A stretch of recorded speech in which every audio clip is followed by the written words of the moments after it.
John Torres, a.k.a. John Towers, mandou esse Murloc pra gente e disse o seguinte: e aí, Marco, fiz essa arte aqui e queria um feedback geralzão. Tentei simplificar algumas coisas, principalmente a sombra, mas ainda acho que tá meio sujo. Tamo junto desde já. Amo seu trampo. Interessante, cara. Eu não tenho essa sensação de que está sujo. Eu sinto que a iluminação não tá tão tridimensional assim. Eu acho que tem uma questão de formas, de volume, mas não tem muito de forma tridimensional, sabe? Tem as formas, beleza, e você acaba gerando um volume um pouco...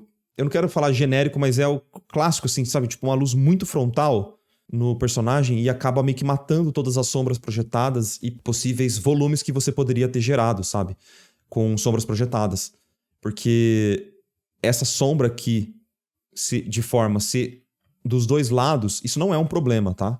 Isso eu quero deixar bem claro. Não é um problema você ter sombra nessa parte e sombra nessa parte. Porém, o que acaba acontecendo é que a luz ela fica muito de frente. É como se tivesse um flash de uma câmera batendo nesse personagem. Então eu não acho que é a melhor fonte de luz para essa cena. Sempre que você jogar uma luz muito frontal no seu personagem, meio que você mata algumas possibilidades que eu tava falando, né? E até se fosse mesmo essa sombra projetada para cá, eu acho que essa sombra que você colocou no chão poderia ser um pouco mais para cá, para essa direção aqui, sabe? E o que vai acontecer é que, sei lá, todas as outras sombras estão um pouco estranhas, assim, sabe? Tipo, aí tem uma outra luz que tá um pouco mais de frente, aí essas letras não estão projetando nenhuma sombra, ela tá iluminada por baixo, tem umas incongruências, assim, de luz, sabe? Vamos lá, eu vou fazer um paintover aqui, espero que faça sentido. Eu tô vendo no seu portfólio que a última imagem é aquela do Guaraná, do personagem do Guaraná, que eu dei um feedback. Cara, um dos primeiros feedbacks que eu fiz no canal. Você não produziu nada entre essas duas imagens? Ou o que tá rolando aí? Você fez alguns estudos? Ou você tá realmente indo devagarzinho na produção? É o que você consegue por hora e tá tudo certo? Fiquei 2 meses morando longe, então fiquei off. Ah, tá. Então acho que tem que produzir mais mesmo, tá? Tem que produzir mais, até porque tem algumas coisas que você poderia ter estudado nesse meio tempo que não precisaria estar necessariamente... Você não precisaria estar no PC, sabe? Você pode ter ali no celular um aplicativo do Kindle, lendo algum livro, produzindo algumas coisas num sketchbook, sabe? Tem várias possibilidades. Obviamente eu não quero nem entrar nessa questão de, tipo... cada um tem a sua realidade e enfim, né?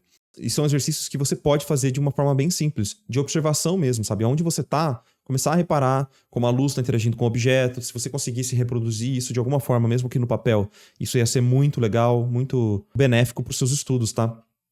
Então, por exemplo, nessa imagem, uma coisa que eu faria era trazer uma fonte de luz um pouco mais lateral, assim, sabe? Para que você gerasse uma sombra aqui, ó, uma sombra de forma, como se isso aqui fosse uma esfera, dividindo essa cabeça em 2 áreas, uma área iluminada e uma área mais em sombra. E a mesma coisa você poderia fazer no resto do personagem, sabe? Tipo, parte da imagem em sombra, até projetar umas sombras aqui, ó, e iluminar outras áreas. Então vou fazer até com um amarelo bem tosquinho aqui, ó, só pra você entender. Essa área iluminada, essa área iluminada. Aí você poderia até iluminar essa perna aqui, não tem problema. Um pouquinho dessa barriguinha. Só que aí, ó, já coloca o resto em sombra. Só pra dar um pouco de volume. Ó, um pouco mais em sombra. Só pra você ter sombra de forma coerente com a sua fonte de luz. Sacou? E aí, nesse caso, até projetar uma sombra do chapéu, né? Pra isso que serve o chapéu. Projetar uma sombra no nosso rosto. Aí toda essa parte em sombra também. Eu tô meio que mapeando essa cena como se fosse sólidos básicos, tá? Ó, essa parte em sombra porque a luz tá mais lateral. Aí essa aqui iluminada. Tô só mapeando. Esse tipo de mapeamento eu gosto bastante de fazer quando a cena tá muito complexa, né? Nesse caso aqui, a cena tá bem simplesinha, mas mesmo assim, é legal mapear, sabe? É um bom exercício, de qualquer forma. Murloc indo ver o filme da Barbie. Pronto aí, ó. É que o rosa, pra mim, ele é uma cor bem neutra pra dar feedback. Se eu estivesse fazendo em vermelho, parece que eu tô falando que alguma coisa está errada, tá ligado? Então eu sempre uso rosa. Então, pra quem me conhece há mais tempo, né? Sabe que eu uso rosa nos feedbacks já há muitos anos. Então, serei eu fã da Barbie, um true fan lover da Barbie? E vocês são todos fake? Vocês estão aqui pelo hype só? Eu nem vou ver o filme, mano. Tão fã que eu sou. Ó, sacou esse mapeamento que eu tô fazendo, ó? Como faz sentido? E aí, obviamente, eu pintei por cima, né? da layer. Eu preciso achar de novo aqui a imagem. Olha como só com essa separação do rostinho fica muito mais tridimensional, simplesmente marcando uma sombra no meio do rosto, assim. Percebe? Então eu faria alguma coisa nesse sentido na sua pintura também. Vamos deslocar essa fonte de luz, então, um pouco pro lado. Essa sombra projetada, ela viria mais pra cá mesmo, saca? E aí toda essa parte de sombra, você realmente escurece, ó. E tudo que tá na sombra, você acaba agrupando um pouco mais os valores, né? Agrupando bem mais. Você pode fazer bouncing light, não tem problema.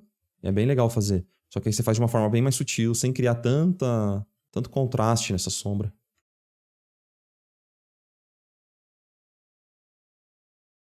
E na sombra, como eu tô falando, né? O uso de baixo contraste eu acho extremamente importante, tá? Porque naturalmente você vai criar transições mais suaves na sombra. Exatamente por causa desse baixo contraste, sacou? Porque valores e edges e transições estão relacionados de forma intrínseca um com o outro. Não tem como você falar de um sem falar do outro. Ó, essa esfera do olho aqui, ó, como ela é uma esfera igualzinho à cabeça, você pode colocar ela bem na sombra também. Até porque o highlight tá vindo bem por cima, né? Então, teoricamente, já estaria nessa fonte de luz com esse highlight que você criou. Essa área aqui também poderia estar um pouco menos contrastada. Percebe que não tem a necessidade de você criar sempre uma transição dentro dessas formas para os dois lados? Tipo, escurecer aqui, escurecer aqui. Não tem por que você sempre fazer isso. Ele tem que fazer sentido, assim, sabe? Com o resto da sua cena. Ó, tá muito claro nessa sombra. Tá rolando um contraste excessivo em vários momentos da sua peça, viu? Percebe que embaixo da boca dele tá muito contrastada? Olha quão claro tá. Tá tão claro quanto a parte iluminada do rosto dele. E isso nunca aconteceria. Nunca. Se a forma tá sendo iluminada por uma luz de rebatimento, mas essa luz de rebatimento está iluminando a sombra, ela, por ser luz de rebatimento, nunca vai ser tão forte. Ela nunca vai ser equivalente e tão forte quanto a sua fonte de luz principal. Então, se a sua fonte de luz principal ela tem uma intensidade batendo na forma, toda a sua sombra vai ser mais escura. Inevitavelmente, é impossível você ter uma sombra de rebatimento mais forte do que a sua luz principal que está iluminando a forma, né? Sendo a mesma luz, ok? A diferença de... Só tirando o contraste aqui, tá vendo? Então, isso vai ser alguma coisa, acredito que benéfica para você, se você começar a refletir sobre esses contrastes excessivos e tal, acho que vai ajudar bastante. E sólidos básicos, né? Pensar nos sólidos básicos vai te ajudar bastante. Mas como uma carta de Hearthstone, digamos assim, se você fizesse esses ajustes, eu acho que tá num caminho bem legal para você criar mais peças pro portfólio. Mas é o que eu disse, você tem que fazer muito mais, né? Tem que pintar muito mais. Tem que ter 10 peças dessa aqui, saca? No seu portfólio. Então, obviamente, tem que ir uma por uma, com bastante paciência, com bastante calma, não é do dia pra noite, mas isso tem que progredir, né? Tem que ser encaminhada. Ó, e aí uma coisa que aconteceu aqui, você criou uma forma clara na parte externa, aí você fez uma linha escura, aí depois você clareou do lado da linha, aí depois você escureceu, aí depois você clareou de novo, e depois você escureceu mais uma vez. Então você fez o clássico código de barras que o Rafa me dava de feedback, que eu já falei algumas vezes aqui na live, ó. Claro, escuro, claro, escuro, claro, mais claro ainda, né? Mas no caso seria como se fosse um escuro aqui. Aí claro, aí de novo, aí depois você escurece mais uma vez, aí depois você clareia, depois você escurece. Percebe que vira um código de barras e é muito contraste o tempo todo na imagem? E não tem nenhuma necessidade disso acontecer. Não tem nenhuma necessidade, de verdade. Então só simplifica, mano. Não tem porquê. E eu digo que não tem essa necessidade e não é algo positivo, simplesmente porque ele confunde a leitura da peça. Ele confunde, ele gera muitos valores e quanto mais valor o nosso olho tiver que identificar ali por uma forma que é simples, era para ser um cilindro, confunde. Faz parecer que, por exemplo, o corpo dele tem um aspecto mais metalizado e não é a sua proposta, saca? Tem uma proposta diferente, né? Que é para ser um pouquinho mais coerente assim, com a fonte de luz. Faz parecer com que a sua fonte de luz esteja incongruente. É mais por isso que eu tô falando, tá? Que isso não é benéfico. Obviamente, pode ter artes incríveis que têm esse código de barras, né? Mas uma leitura simples de valor, que é o que o Hearthstone exige, quanto mais confuso você deixa, pior pra leitura, né? Porque essa peça vai ser vista desse tamanhinho aqui. Comunidade, detestamos zebras. Que isso, pô. Mas galera, quanto menos valor, na maior parte das vezes, melhor. Por mais estranho que isso soe, mais realista, mais tridimensional fica a sua peça. Então, acho que seria isso. Eu não sinto que ficou suja a sua pintura. Eu acho que tá com um acabamento legal, mas só pra gente arrematar. O que tá acontecendo é que você tá usando muitas transições duras em todo momento, em toda a sua peça. Então, você tem que pensar a transição como algo que serve para direcionar a leitura do seu observador também, tá? Então, pensa suas transições com mais calma, assim, porque como via de regra inicialmente, pode pensar assim: se eu estou na sombra, eu vou ter menos contraste e naturalmente eu vou ter transições mais suaves, por causa da natureza de um baixo contraste, tá? E na luz, aí você pode colocar um pouco mais de contraste alto, no caso de, por exemplo, uma comparação da luz com uma área de sombra, enfim. Então você pode trazer as suas transições mais duras nesses pontos de diferenciação de área iluminada com área de sombra, ou quando você tem um highlight também, você pode trazer um contraste um pouquinho a mais, tá? Mas deixa as transições duras para esses momentos, assim, bem mais específicos, tá? E o resto você trabalha de uma forma com transições mais suaves. Olha a diferença de transição aqui, ó. Nesse meu paintover, eu trabalhei isso aqui como algo mais suave. Eu tirei contraste. Aqui é a mesma coisa, ó. Eu tirei contraste, tá? Ou seja, eu escureci o que estava claro e clareei um pouquinho o que estava escuro. Às vezes não é essa a resposta. Às vezes você vai precisar só escurecer ou só clarear.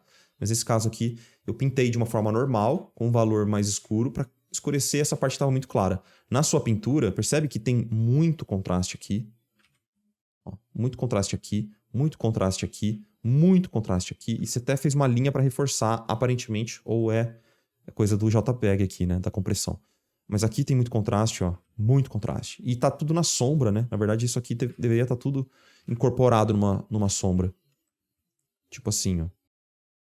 Sabe? Meio incorporado. Então tem que trabalhar um pouquinho mais nas nuances. Eu acho que vai ser super benéfico para você estudar um pouco a natureza mesmo, né?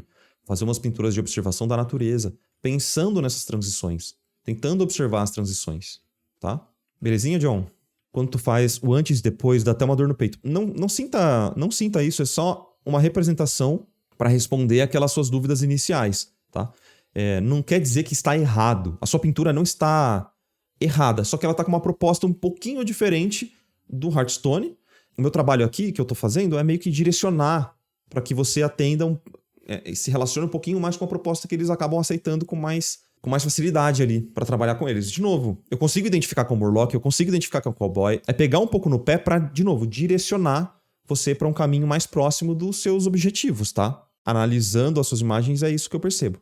Mas não se sinta mal de forma alguma, não é o intuito aqui do feedback. Belezinha? Acho que fez sentido para você e acho que pra galera também, tá? Então é isso, John. Obrigado, mano. Eu quero aplausos. Tenta produzir mais. Lembra que você não precisa estar no computador para estar estudando pintura. Eu quero saber quem é esse wanted aqui que você colocou. Não sou eu, né? Porque se fosse eu, provavelmente seria algo mais assim, ó. Então, fica um feedback. O pessoal tava falando que era eu ali no chat, mas talvez fosse mais assim. Aí estaria próximo do Marquinho. Agora sou eu, tá? Ou, no caso, eu também poderia ser... Antigamente, poderia... Alguém lembra desse episódio? Pessoal. Enfim. Tinha quieto. É isso. Tchau, até a próxima.